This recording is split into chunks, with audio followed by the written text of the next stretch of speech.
تو جیسے آپ کی طرف کوئی فعل جو آپ نے کیا نہیں ہے اس کو آپ کی طرف منسوخ کرنا یہ جہنم میں جانے کا باعث ہے. اس طرح کوئی قولی حدیث کہ آپ نے یوں فرمایا ہے حالانکہ فرمایا نہیں، قولی حدیث بھی آپ کی طرف غلط بیان کرنا منسوخ کرنا یہ بھی اس وعید میں داخل ہے.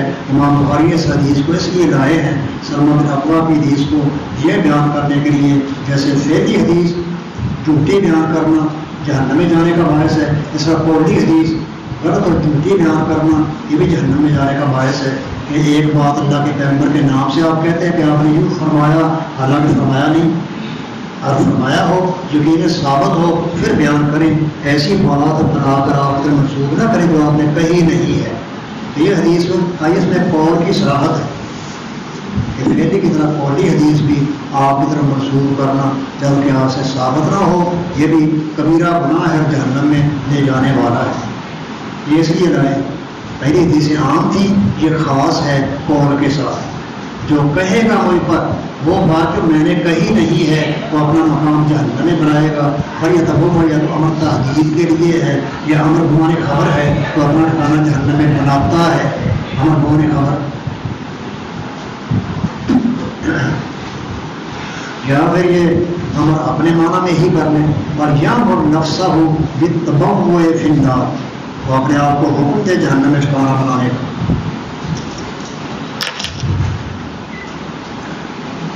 بعض کہتے ہیں یہ بد دعا ہے، آپ نبی صاحب نے بد دعا کی ہے جو مجھ پر ایسی بات کہتا ہے جو میں نے نہیں کہی، اللہ کرے اس کو جہاں ٹھکانا جہنم میں بنے.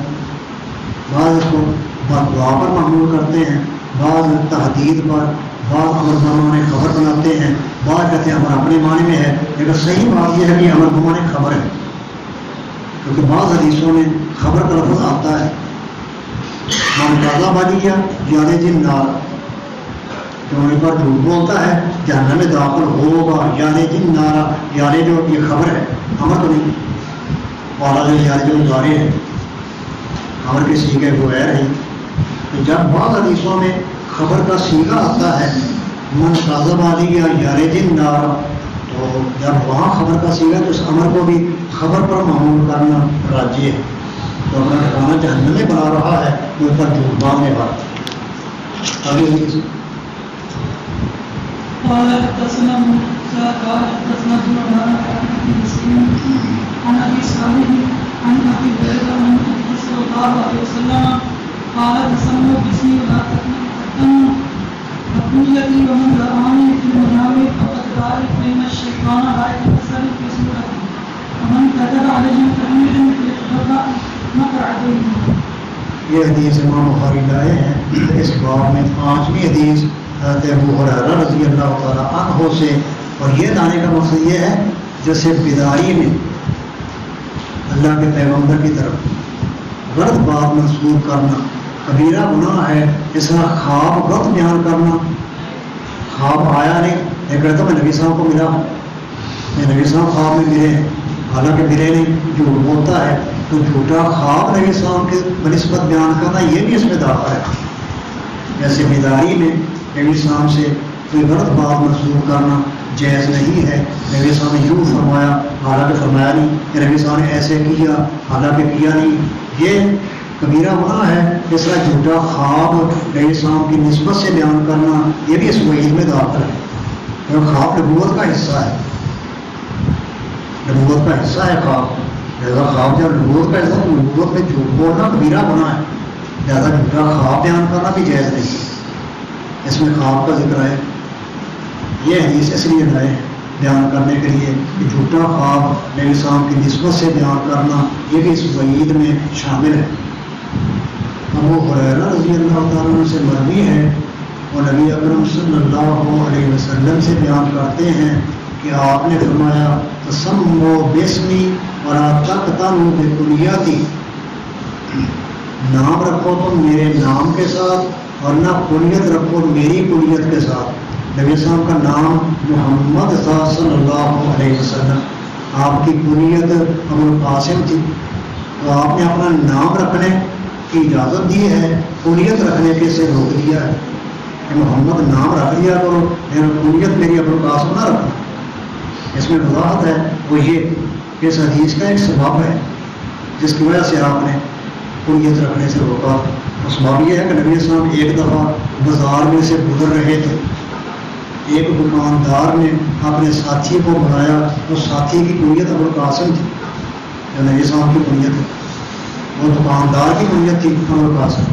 تو دکان والے نے اپنے ساتھی کو یا ابوالقاسم کہا, اے ابوالقاسم کو فیتا دینا یا فلاں چیز دینا. اور نبی صاحب کو بولتے ہیں اس کی طرف, کیونکہ آپ کی کنیت بھی ابوالقاسم ہے. وہ دکان بلانے والے ہیں تو اپنے ساتھی کو بلایا تھا, اس کی کنیت بھی ابوالقاسم تھی, نبی صاحب کی کنیت بھی ابوالقاسم تھی. نبی صاحب وہاں سے گزر رہے تھے, اتفاق سے اس نے اپنے ساتھی کو اس کی کنیت سے یا ابوالقاسم کہہ کر بلایا. تو نبی صاحب اس سے متوجہ ہو گئے, ہاں کیا کہتا ہے. تو دکاندار نے کہا لم آنے کا, اللہ نمبر میں نے آپ کو مراد نہیں لیا, میں تو اس کو بلا رہا ہوں. ایسا کسی نہیں بےزتی سی ہو جاتی انسان. اس وقت نبی صاحب نے کہا تھا میرا نام رکھ لیا کرو, میری کنیت نہ رکھنا آئندہ. ابوالقاسم کنیت نہ رکھنا, کیونکہ اس سے ارتباط لازم آتا ہے.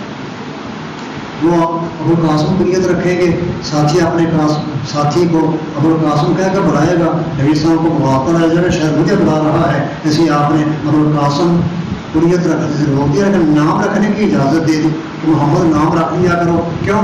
جب کوئی آپ نے کہا گا محمد, نبی صاحب متوجہ نہیں ہوں گے, کیونکہ آپ جانتے تھے لوگ میرا نام دے کر نہیں بلاتے. نبی صاحب کو یا محمد نہیں کہتے تھے, یا رسول اللہ کہتے تھے, یا نبی اللہ, یا ابوالقاسم, نام نہیں لیتے تھے. اس لیے آپ نے نام کی اجازت دے دی, کیونکہ اس میں التباس کا ڈر نہیں تھا. اگر نام رکھیں گے اپنے بیٹوں کے محمد اور اس کو بلائیں گے محمد کہہ کر, نبی صاحب متوجہ نہیں ہوں گے, کیونکہ آپ جانتے تھے کہ میرے امتی میرا نام دے کر نہیں بلاتے, کسی اور کو بلا رہا ہے محمد کہہ کر مجھے نہیں بلا رہا. لیکن ابوالقاسم کہہ کر بلاتے تھے.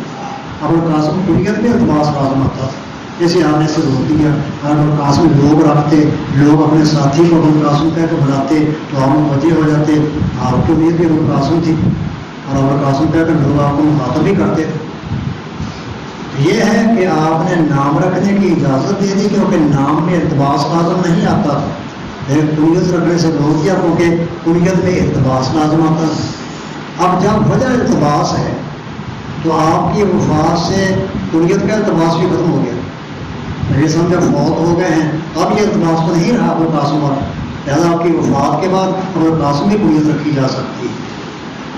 آپ کی زندگی میں ابوالقاسم کو کنیت رکھنے سے روکا گیا تھا تاکہ وہ اپنے ساتھی کو ابوالقاسم کہے اور نبی صاحب متوجہ نہ ہو جائیں.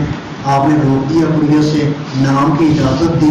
آپ کی وفات کے بعد نام بھی آپ کا رکھا جا سکتا ہے, کنیت بھی رکھی جا سکتی ہے, کیونکہ آپ کی وفات کے بعد ابوالقاسم کنیت میں بھی التباس نہیں رہا. جب آپ موجود ہی نہیں ہیں التباس کیا ہونا ہے, بہت ہو گئے. تو بتانا یہ مقصود ہے کہ کنیت کی ممانعت بھی آپ کی زندگی میں تھی, آپ کی وفات کے بعد کنیت والا التباس ختم ہو چکا ہے, لہذا اب کنیت بھی ابوالقاسم رکھی جا سکتی ہے. تو یہ اس کا سبب ورود ہے. ساتھی نے اپنے ساتھی کو ابوالقاسم کہہ کے بلایا, نبی صاحب متوجہ ہو گئے. اس نے کہا اللہ نبی میں نے آپ کو نہیں کہا, میں تو اپنے ساتھی کو بلایا ہے. اب آپ نے کہا میرا نام رکھ لیا کرو, کنیت نہ رکھو. کنیت رکھنے سے آپ کی زندگی میں التباس پیدا ہوتا تھا, وہ اپنے ساتھی کو بلائے گا, نبی صاحب متوجہ ہو جائیں گے. اس التباس سے بچنے کے لیے آپ نے کنیت سے روک دیا. لیکن آپ کی وفات کے بعد یہ التباس بھی اٹھ گیا ہے, لہٰذا اب آپ کی کنیت بھی رکھی جا سکتی ہے, نام بھی رکھا جا سکتا ہے. اس میں مختلف اخبار ہیں, ایک راجے یہی. دوسرا جملہ ہے امر رعانی فی المنام فقد رعانی فإن الشیطان لا یتمثل فی صورتی. یہ دوسرا جملہ ہے اس حدیث کا کہ جس شخص نے مجھے دیکھا نیند میں تیری خواب میں, اس نے مجھے ہی دیکھا, وہ مجھے ہی دیکھتا ہے, شیطان کو نہیں, کیونکہ شیطان نہیں ظاہر ہو سکتا میری صورت میں. اللہ تعالیٰ نے شیطان پر نبی صاحب کی صورت اختیار کرنا حرام کر دیا ہے. وہ خواب میں نبی صاحب کی صورت بن کر آ ہی نہیں سکتا. جب کوئی آدمی خواب میں نبی صاحب کو دیکھے گا تو واقعی نبی السلام ہی ہوں گے. شیطان کو دیکھنے کا احتمال ہی اٹھ گیا ہے, کوئی شیطان آپ کی صورت بن ہی نہیں سکتا. شیطان نبی صاحب کی صورت بن تو نہیں سکتا, لیکن دھوکہ تو دے سکتا ہے. اس کا کام ہی دھوکے دینا ہے, اس کا نام ہی غرور ہے, دھوکے دینے والا. قرآن کریم میں اس کا نام غرور بھی آتا ہے. لا یغرنکم باللہ الغرور, ہمیں دھوکہ دینا, دھوکے نہ ڈال دیں. شیطان اگرچہ نبی السلام کی صورت نہیں بن سکتا، لیکن کسی اور کی صورت بن کے خواب دیکھنے والا کو یہ کہہ سکتا ہے کہ نبی صورت جو ہے بزرگ کی بنا ہوا ہے، نبی السلام کی نہیں. سفید پوش ہے، بال رکھے ہوئے ہیں، ڈنڈا پکڑا ہوا ہے، آ کر خواب دیکھ رہے گا تو میں نبی ہوں. حالانکہ نبی کی صورت نہیں بنا، تو صورت آپ کی بن ہی نہیں سکتا، لیکن دوسرے کی صورت بن کے آدمی کو دھوکہ دے سکتا ہے. اگر کوئی لوگ کہتے ہیں میں نبی صاحب کو دیکھا ہے، اس کو دھوکہ دے سکتا ہے. شیطان جو ہے اگرچہ نبی صاحب کی شکل بن کر نہیں آتا، لیکن دوسرے کی شکل بن کر آ گیا ہو، کسی باب سفید پوش کی آ کر کہہ دیا میں نبی ہوں. شیطان کا کام ہی جھوٹ بولنا، دھوکہ دے سکتا ہے اس طرح. ایسی ہر آدمی جو کہ ہمیں نبی صاحب کو دیکھا ہے وہ ضروری نہیں سچا خواب ہو. اگرچہ اگر وہ یہ کہے کہ نبی صاحب کی شکل شیطان اختیار نہیں کر سکتا، نبی صاحب بھی ہوتے ہیں، لیکن ہم کہیں کہ نبی صاحب کی شکل تو نہیں اختیار کرتا، لیکن دھوکہ تو دے سکتا نا. تجھے کسی اور کی شکل مان کر آ گیا ہو، تجھے کہہ دیا ہو میں نبی ہوں، دھوکہ دے سکتا ہے. تو یہ ہے کہ جس نے مجھے دیکھا خواب میں، اسے مجھے ہی دیکھا. اس سے کیا مراد؟ اس سے مراد یہ کہ نبی صاحب خود آ جاتے ہیں، یہ مراد نہیں. نبی صاحب تو جب سے آپ کی وفات ہوئی تب سے لے کر قیامت تک قبر میں ہی آپ کا جسم مبارک موجود ہے. آپ قبر سے نکل کر خواب دیکھنے والے کے پاس نہیں آ جاتے. باقی یہ حدیث کا معنی کیا ہے؟ جیسے مجھے خواب میں دیکھا، مجھے ہی دیکھا، اس وقت آپ کی مثالی شکل ہے. نبی صاحب کی مثالی شکل وہ خواب میں دیکھ سکتا ہے. جس کو سچا خواب آتا ہے نبی صاحب کو دیکھنے کا، وہ نبی صاحب ذات خود تو نہیں آتے قبر سے نکل کر، بلکہ مراد یہ ہے کہ وہ نبی صاحب کی مثالی شکل دیکھتا ہے، آپ کی ہم مثل شکل.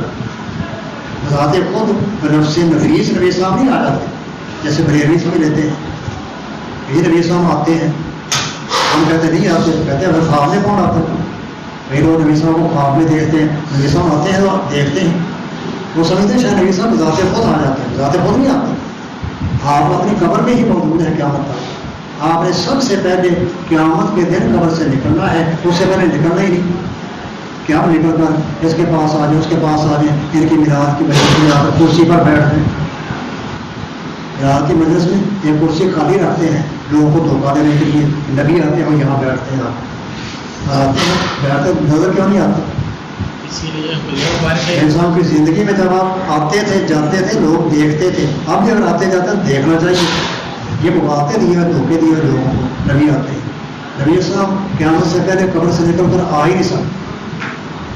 اللہ نے حرام کر دیا کہ چلا گیا واپس نہیں آتا. اگر وہ بات ہے تو گرفتار ہو جاتا ہے تو اس کو فرشتے آنے ہی نہیں دیتے.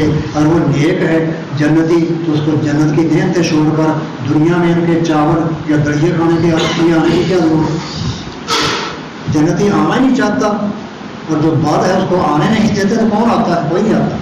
سب بغاوتے ہیں. جیسے عمر زہاں نے بغاوتہ کیا ہوا ہے، اس کے سارے مسئلے ان کے کھانے پینے کے ہوتے ہیں. یہ پیٹ پرستی کے مسائل ہیں. نام نبی کا استعمال کرتے ہیں کھانے پینے کے لیے، یا امام حسین کا نام استعمال کرتے ہیں. پیٹ اپنا بھرنا ہوتا ہے دیکھیں اتار کر. نام ان کا، کام ان کا. کام اپنا ہے، ناموں کا استعمال کرتے ہیں تاکہ لوگ کھلاتے پلاتے رہیں، ان کے پیٹ بھرتے ہیں. ہم رضا کہتا ہے کہ جب جمعرات ہوتی ہے رشتے دار مہمان کی روحیں آن کھڑی ہوتی ہیں دروازے پر کھڑے ہو کر التجا کرتی ہیں، یا اپنی یا اولادی یا زوجاتی مجھے دو کچھ، میرے نام کا کچھ دو. ہمارے شہر محمد صاحب شیخو بھی کہا کرتے ہیں رحمۃ اللہ علیہ، وہ ان کے لیے مانگ نہیں آتا کہ جب گڑیا شڑیا تو تاکہ جنت میں جا کر کھاؤں. یہاں مانگ نہیں آتا مزہ کہتا ہے، وہ مانگتے ہیں آ کر گھر والوں سے تاکہ وہ دریا شڑیا چاول شاول دیں اور یہ جا کر جنت میں بیٹھ کر کھائے. جنت سے بیٹھ کر دریا ہی کھانا، وہاں تو دیکھتے جو ان کا شمار ہی نہیں. تو یہ وہ عمل ظاہر ایسی باتیں بناتا گیا کہ جمعرات کے دن روحیں آتی ہیں دروازے پر کھڑی ہو جاتی ہیں، وہ مانگتی ہیں جمعرات کو صدقہ کرنا چاہیے، ان کے نام سے کھلانا پلانا چاہیے. یہ بہت من کرتا باتیں ہیں. نہ روح ہوتی ہے نہ جسم آتا ہے. روح تو سب انسان ہے، وہ کیا گرفتار ہوگی اگر مجرم ہے، یا پھر جنت کے ساتھ متعلق ہوگی اگر نیک ہے. بلکہ اس نے اپنی موت سے 2 گھنٹے 17 منٹ پہلے 17 منٹ پہلے وصیت کی کہ جب میں مر جاؤں تو ہفتہ 2 ہفتے بعد میرے نام سے بڑا گوشت بھیج دیا کریں. چھوٹا گوشت بھیج دیا کریں، کسٹرڈ بھیج دیا کریں، اس طرح پھرنی بھی ہونی چاہیے، ایک سوڈے کی بوتل بھی بھیج دیا کریں تاکہ کھایا پیا ہضم ہو جائے. وہ وصایا شریف میں لکھی وسیع چیز. تو یہ سب من کرتا. نبی صلی اللہ علیہ وسلم بھی نہ آپ آتے ہیں نہ آپ کی روح آتی ہے. جو خواب دیکھنے والا جو نبی صلی اللہ علیہ وسلم کو دیکھتا ہے وہ آپ کی مثالی شکل دیکھتا ہے. یہ شکل آپ کی ہم مثل ہوتی ہے، وہی آپ کی شکل یا آپ کا جسم نہیں ہوتا. یہ ہم بتانا چاہتے ہیں. رانی فقط رانی سے بات یہ ہے کہ وہ خواب دیکھنے والا نبی صلی اللہ علیہ وسلم کی مثالی شکل دیکھتا ہے. اس کو یوں سمجھیں جیسے آپ ٹی وی دیکھتے ہیں،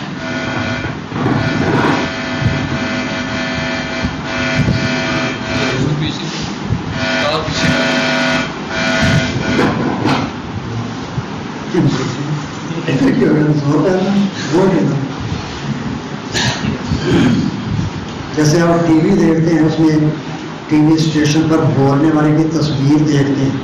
تو یہ تصویر وہی آدمی نہیں ہے کہ وہی آپ کے گھر میں آ کر بیٹھ کے ہر تقریر کر رہا. یہ غیر آدمی کسی کے گھر میں داخل ہونے نہیں دیتے کہ حکم تو کیسے آ سکتا ہے. اس کی ہم مثل ایک صورت ہوتی ہے جو آپ دیکھتے ہیں، این وہی نہیں ہوتا. جیسے مثلا کہ بابا جو ہے سلیمان، ہم تو کچھ ہی کر رہے ہیں سعودیہ کا نام سے، ہم بیٹے کو پہلے ہی نامزد کر دیا. یہ بات مشہور مجھے حکومت خراب کرنے والی بات ہے. جس کی باریوں کو باری دیں، ہم غیر کو آگے لاتے ہیں تو انتشار تو پیدا ہوگا. یہ بےوقوفی کی بات کی ہے. خیر اس کی تصویر آپ دیکھتے ہیں اخبار میں. باب سلیمان 90 سال سے زیادہ ہو گیا، تو کیا آپ نے باب سلیمان کو دیکھ لیا؟ وہ تو وہاں بیٹھا سوچ لیا. اس کی ہم مثل آپ نے تصویر فوٹو دیکھی ہے اس کی، یہ وہی نہیں ہے، اس کی ہم مثل صورت ہے. اس طرح نبی اکرم صلی اللہ علیہ وسلم کو جو آدمی خواب میں دیکھتا ہے میرا روزے نے اتنا آرام کو ہے. سمجھا رہے ہیں کام کون ہے؟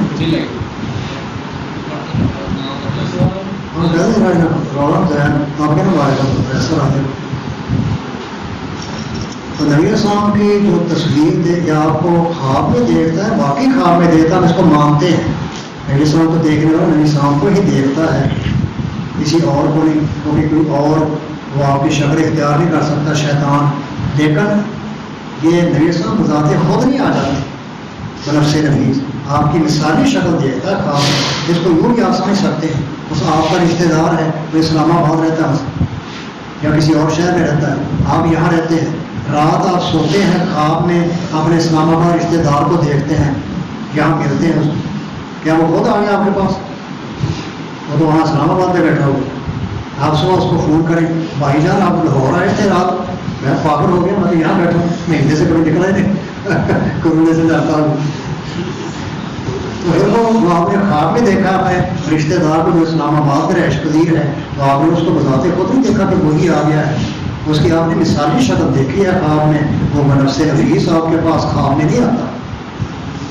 اسلام بھی ایسی ہے، آپ کو خواب میں دیکھنے والا آپ کی ہم مثل آپ سے ملتی جلتی آپ کی تصویر دیکھتا ہے. آپ بذات خود یہاں نہیں آ جاتے جیسے بریلوی سمجھ دیتے ہیں. جیسے ابن قیم کہتے ہیں یہ لوگ جو ہے یہ پاگل ہیں، یہ معافی اذہان کو معافی آیان سمجھ دیتے ہیں. یہ ذہن میں ہوتی ہے ایسے خواب میں آ گئی، حالانکہ ذہن میں نبی السلام کی تصویر دیکھی ہے، نہ کہ آپ بذات خود خواب میں یہاں لاہور میں آ گئے. یہ مواقع دیتے ہیں کہ میلاد کی مجلس میں ایک کرسی خالی رکھتے ہیں، نبی صاحب آئیں گے اس کرسی پر بیٹھیں گے، آپ بھی میلاد میں شریک ہوں گے. یہ سب مواقع ہیں شیطانی. اس کے لیے نبی پاک کو یہ مبارک کا علم ہونا ضروری ہے. ہاں یہ ہے کہ آپ دیکھنے کے لیے کیا ضروری ہے. بعض لوگ کہتے ہیں حدیث سے صحابہ کے ساتھ خاص مر رہانی فقط رہانی، جیسے مجھے دیکھا اس نے مجھے دیکھا، یہ صحابہ کے ساتھ خاص حدیث ہے، ہمارے لیے نہیں. کیونکہ صحابہ کے نام نے نبی صاحب کو بیداری میں دیکھا تھا. ابو ہریرہ، ابو بکر صدیق، عمر فاروق نبی صاحب کو بیداری میں دیکھتے تھے. لہٰذا جب خواب آئے گا ابو بکر صدیق کو یا ابو ہریرہ کو نبی صاحب کو خواب میں دیکھیں گے، وہ یقین کر سکتے ہیں کہ باقی نبی اسلام کیونکہ خواب بیداری میں دیکھا. لہٰذا جیسے بیداری میں نہیں دیکھا وہ کیسے یقین کر سکتا ہے واقعی نبی اسلام ہے. کوئی نبی اسلام کے مشابہ تو 15 آدمی تھے. نبی اسلام کی زندگی میں 15 افراد ہیں جن کی شکل و صورت نبی اسلام سے ملتی جلتی تھی. امام حسن، امام حسین، فاطمہ، عبداللہ بن مسعود کا بھی شاید ذکر آتا ہے. 15 افراد حافظ نے کہیں ذکر کیے ہیں کہ ان کی شک و شباہت نجرا دار ہوئی اوپر والا اللہ کے پیغمبر کے مشابہ تھا. اب جو آدمی نبی صاحب کو دیکھتا ہے، اب حالانکہ بیدار بھی نہیں دیکھا، وہ کہتا ہے نبی صاحب کو دیکھا، حالانکہ ہو سکتا امام حسین ان کی شکل نبی صاحب سے ملتی تھی. ایسے یقین نہیں کیا جا سکتا. اس کے بعد علماء یہ کہہ گئے ہیں کہ یہ حدیث خاص ہی صحابہ کے ساتھ ہے. اور صحابہ نے نبی صاحب کو بیداری میں دیکھا تھا، وہ خواب میں دیکھ کر یقین کر سکتے ہیں کہ واقعی نبی علیہ السلام ہی ہیں جن کو ہم نے مسجد نبوی میں دیکھ کر آئے ہیں، یا وہ نہیں. ہم یقین نہیں کر سکتے کیونکہ ہم نے آپ کو بیداری میں نہیں دیکھا. بعض کہتے ہیں کہ اب بھی ہو سکتا ہے، اور یہ راجے بھی ہے کہ اب بھی نبی السلام کو خواب میں دیکھا جا سکتا ہے اگر جو آپ کی مثالی شکل ہی ہو. لیکن اس کے لیے ضروری ہے کہ آپ کے حلیہ مبارک سے واقف ہوں. تو نبی السلام کا حلیہ حدیثوں میں تفصیل سے موجود ہے. آپ کے ایک ایک انگ کی تشریح موجود ہے. آپ کی پیشانی مبارک کیسی تھی، بال مبارک کیسے تھے، ناک مبارک کیسا تھا، منہ کیسے تھے، رخسار کیسے تھے، کندھے کیسے تھے، بازو کیسے تھے، پاؤں، یہ سب عضو کی تفصیل ہے. لہٰذا یہ نبی صاحب کا حلیہ جو حدیثوں میں آتا ہے اس سے جو آدمی واقف ہو، وہ خواب نبی صاحب کو دیکھے تو وہ یقین کر سکتا ہے کہ واقعی اس میں نبی صاحب کی صفات پائی جاتی ہے.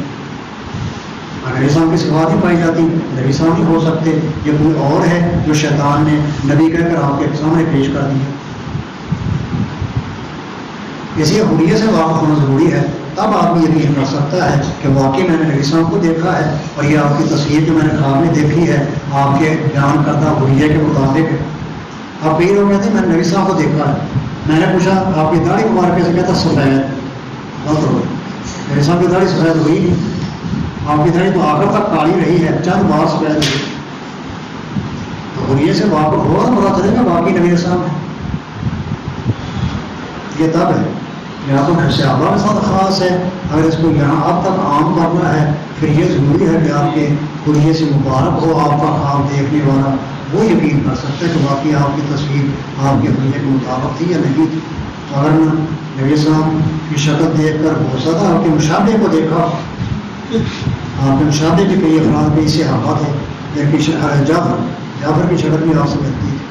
صحیح، آپ کے بارے میں سنا ہے کہ آپ نے دیکھی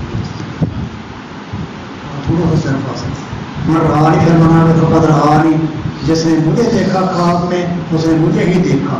امام بخاری رحمۃ اللہ علیہ بارے آتا ہے کہ وہ نبی صاحب کو خواب میں دیکھا. نبی صاحب آگے آگے جا رہے تھے، امام بخاری پیچھے پیچھے آپ کے قدموں پر قدم رکھتے ہوئے جا رہے تھے. گیا آپ کی اتباع کرتے رہے ہیں امام بخاری، اسی قدم پر قدم رکھتے ہوئے خواب میں نبی صاحب کے پیچھے جا رہے تھے. میں نے دیکھا تھا میں پیچھے نہیں، خامیاں ہیں مطلب. نبی صاحب اور صحابہ کرام ساتھ تھے، 3 تھے یا 4. ابو بکر صدیق، عمر فاروق، عثمان تو آپ کے ساتھ ہی رہتے تھے اکثر. 3 صحابہ نبی صاحب درمیان میں چل رہے. میں آپ کے پیچھے نہیں تھا بلکہ سائڈ پر تھا. اب خواب میں یہ نہیں کوئی بتاتا ہے کہ نبی صاحب، بس وہ خواب میں یقین ہوتا ہے کہ نبی صاحب جا رہے ہیں یہ صحابہ ساتھ جا رہے ہیں، بس یہی. اور جاتے جاتے آپ میں پیچھے جا رہا تھا، ایک طرف میں ہو کر آپ کا چہرہ نہیں دیکھا کیونکہ آپ کا چہرہ آگے تھا میں پیچھے تھا. آپ گئے مسجد نبی جو ہے نا، اور اس دور کی میں نے خواب میں دیکھی کچی نہیں سو کچی مسجد نبی میں داخل ہوئے صحابہ کے ساتھ، وضو پہلے ہو گئے. جاتے ہی وہ گیٹ کے سامنے ایک چٹائی بچھی ہوئی تھی، وہاں آپ نے نماز شروع کر دی. روزہ تھا یہ تو مطلب میرا نبی صاحب کے ایک سائڈ پر چلنا اس میں مطلب کوئی خامیاں پائی جاتی ہیں، این پیچھے نہیں چلنا. آپ نے بھی نماز ساتھ پڑھی؟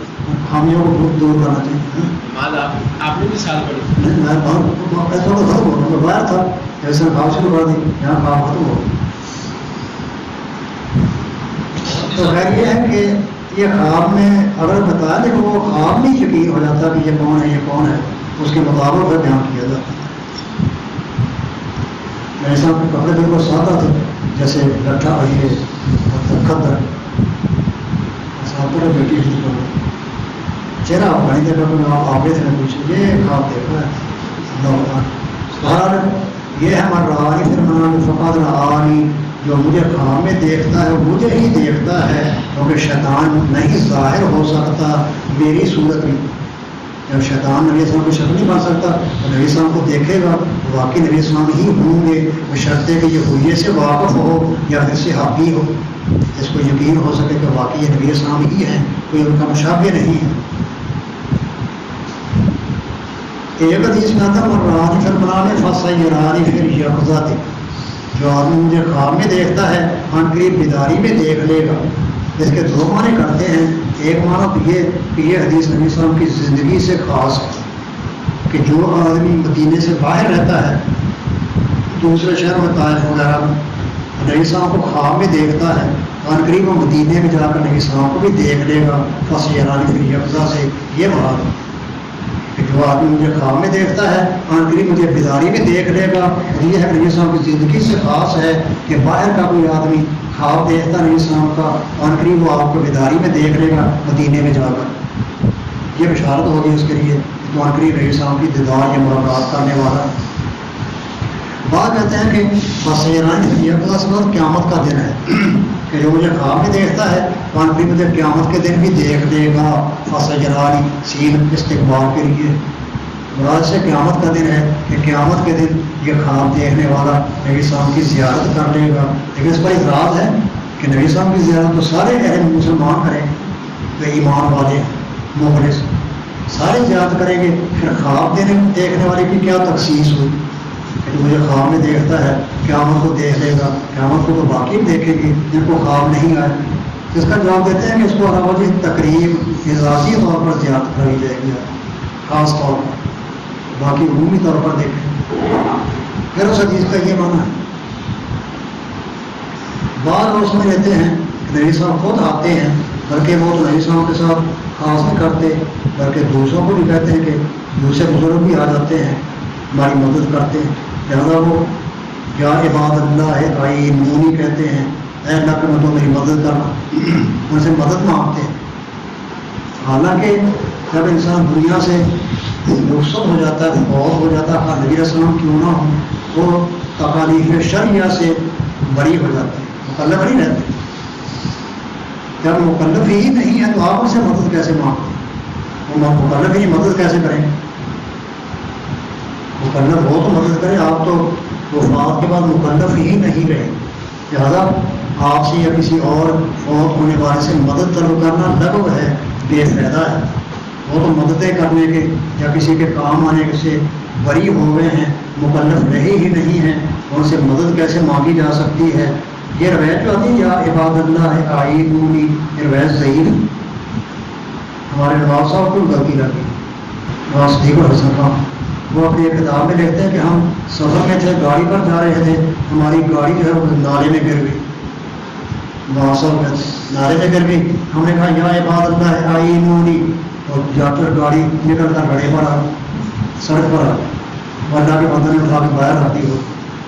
ایسی باتیں نواز صاحب نہیں کرتی ہیں، لیکن یہ صحیح نہیں، ایسی باتیں کرنی نہیں چاہیے۔ لیکن یہ ہو سکتا ہے کہ اللہ کے بندوں سے بعد وہاں فرشتے ہوں یا جن ہوں، وہ کوئی تعاون کر دیتے ہیں۔ اللہ کے بندے بہت ہونے والا مراد نہیں بلکہ زندہ جن اللہ نے مقرر کیے ہوں گے وہاں سے نیک ہے، ان کو اس کے کام پر لگا دیا اور اس کی گاڑی نکال کر اوپر آ یا فرشتے اللہ تعالیٰ کے اس کام کے لیے بہت ہونے والے مراد نہیں ہے ضروری، یہ معاملہ ویسے روایت ہی صحیح ہے۔ اللہ کے بندوں سے مدد مانگنا، مدد کرنا یہ صحیح نہیں ہے، وہ مکلف نہیں رہتے۔ بعض حدیث میں آتا ہے کہ نبی علیہ السلام نے موسیٰ علیہ السلام کو دیکھا تو قبر میں نماز پڑھ رہے تھے۔ اس طرح اور بھی کئی روایتیں آتی ہیں ان کے کام کرنے کی، تو یہ علاوہ تفویض ہوتا ہے، علاوہ تکلیف نہیں، کیونکہ مرنے کے بعد آدمی تکلیف شرعیہ کا مکلف ہی نہیں رہتا۔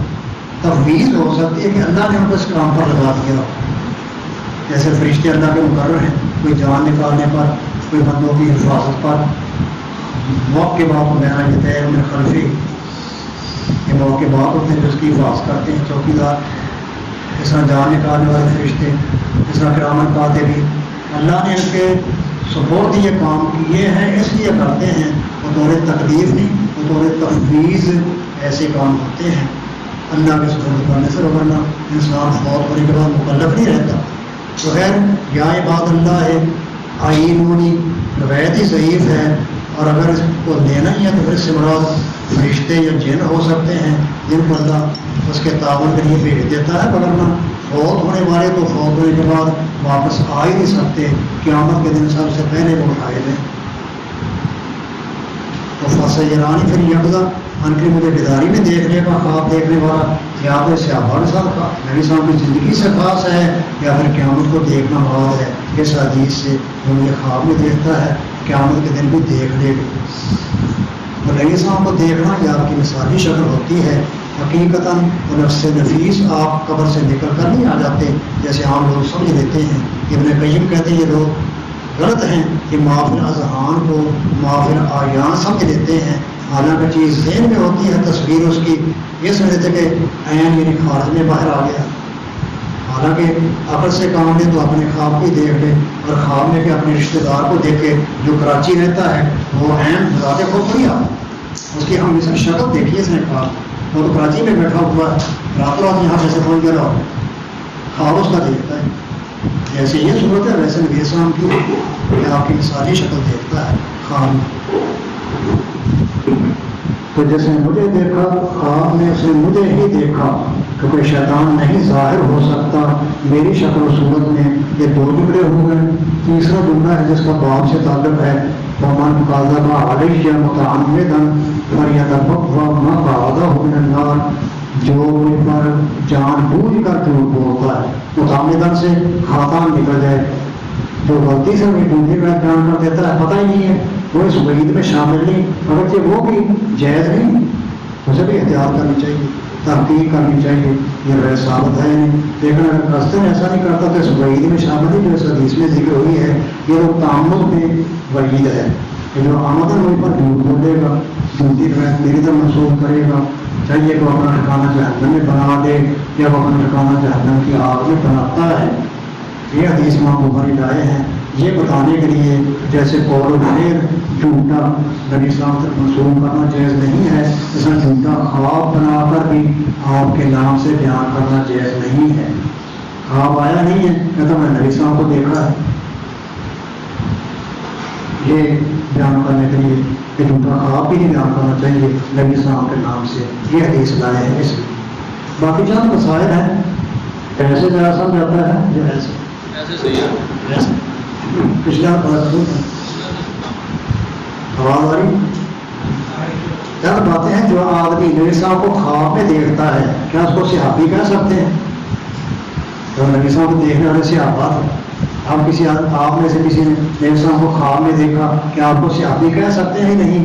صحیح بات ہے کہ صحابی نہیں کہہ سکتے. صحابی وہ ہوتا جس نے اپنی زندگی میں بیداری کی حالت میں مسلمان ہو کر نبی صاحب کو دیکھا ہو یا آپ سے ملاقات کی ہو. بیداری صحابہ بنا نبی صاحب کو بیداری میں دیکھا تھا اسلام کی حالت میں، وہ صحابہ ہیں. آج جو آپ کی خواب دیکھتا ہے کہ آپ کو اسلام کی حالت میں بیداری میں نہیں دیکھ رہا، خواب میں دیکھتا ہے. خواب میں بھی نفس نفیس نبی صاحب کو نہیں دیکھا، آپ کی مثالی شکل دیکھی، آپ کی ذات یا چہرہ مبارک کی دیدار کرنے سے صحابی بنے گا. مثالی شکل دیکھنے سے صحابی نہیں بن جائے گا. لہٰذا جو آپ نے نبی صاحب کو خواب میں دیکھے اس کو صحابی نہیں کہہ سکتے. دوسری بات یہ ہے کہ کوئی آدمی خواب میں نبی صاحب کو دیکھتا ہے اور یہ سچا خواب ہوتا ہے بشرطے کہ وہ آپ کے حلیہ مبارک سے واقف ہو. اب خواب میں نبی صاحب اس کو کوئی حدیث بیان کرتے ہیں تو کیا یہ حدیث حجت ہوگی یا نہیں؟ آپ نے اپنی زندگی میں مدینہ منورہ مکے میں جو حدیثیں بیان کی ہیں وہ تو حجت ہے. ایک خواب میں کوئی آدمی دیکھتا ہے نبی صاحب کو، آپ اس کو کوئی حدیث سناتے ہیں رفع دین چھوڑ دے آپ کہتے ہیں خواب میں، تو کیا یہ حجت ہوگا؟ یہ حجت نہیں ہوگا. آپ کی بیداری کے رات میں نبوت کی زندگی میں بیان کی ہوئی حدیثیں حجت ہیں. خواب میں اگر آپ کوئی حدیث بیان کرتے ہیں تو شرعی حجت نہیں ہوگی. کیوں؟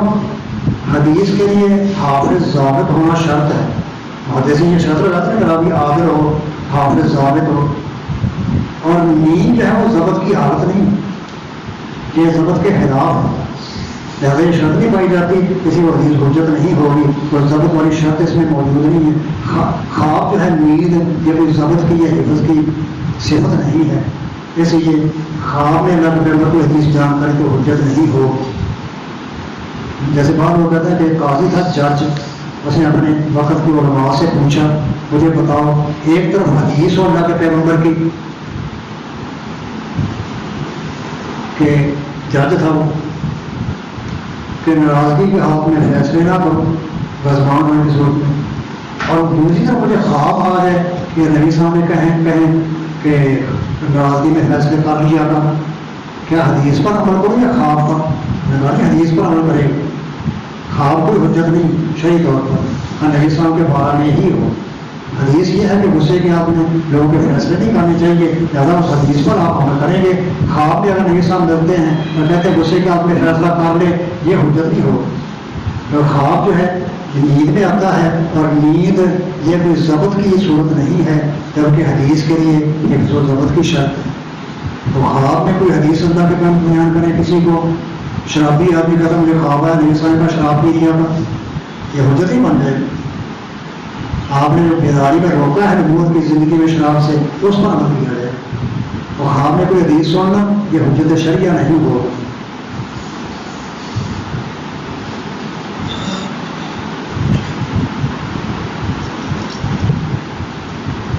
تو یہ تیسرا جملہ جو ہم مقاضہ والی جو متعمدہ نظریہ تھا مقاضہ من النار، اس کا ترجمہ باب سے تعلق ہے۔ امام بخاری 5 حدیثیں لائے ہیں، پانچوں میں ان کا مقصد علیحدہ علیحدہ ہے۔ اس حدیث میں مقصد یہ ہے جیسے بیداری میں نبی صاحب پر جھوٹ بولنا جائز نہیں، جس طرح خواب جھوٹا اللہ کے پیغمبر سے کی نسبت سے بیان کرنا بھی جائز نہیں۔